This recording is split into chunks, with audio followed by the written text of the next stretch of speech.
در اینجا جلال الدین بلخی یکی از بزرگترین شاعران فارسی زبان درس خوانده است. در این خانقاه که با نام پدر مولانا خانقاه بهاءالدین ولد در ولایت بلخی افغانستان معروف است. بشنو از نی چون حکایت میکنه و از جدایی ها شکایت میکنه. از خانقاه بهاءالدین که در عصر 13 مدرسه پرآوازه زمان خودش بوده است، حالا گنبد و دیوارهای فرو رفته باقی ماندند. آنهایی که به زیارت میآیند میگویند که گریه‌شان میگیرد.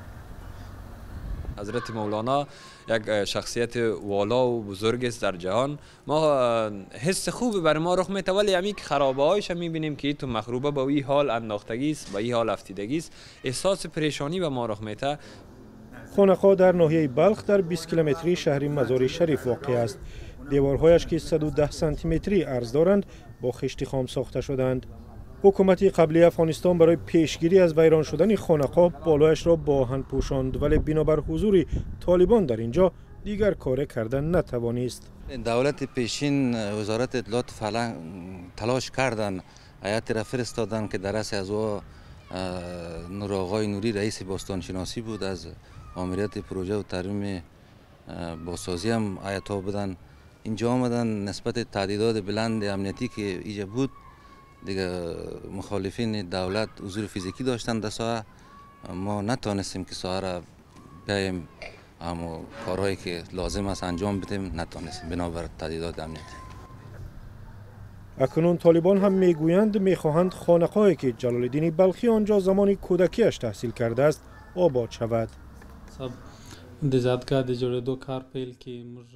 اول اینکه ما آماده ایم به آنهایی که میخواهند خانقاه را تعمیر کنند کمک رسانیم.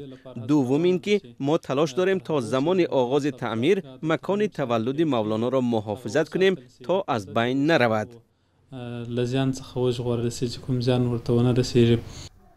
دایر به مکان تولد جلال الدین بلخی که سال 1207 به دنیا آمده است عقیده های گوناگون وجود دارد.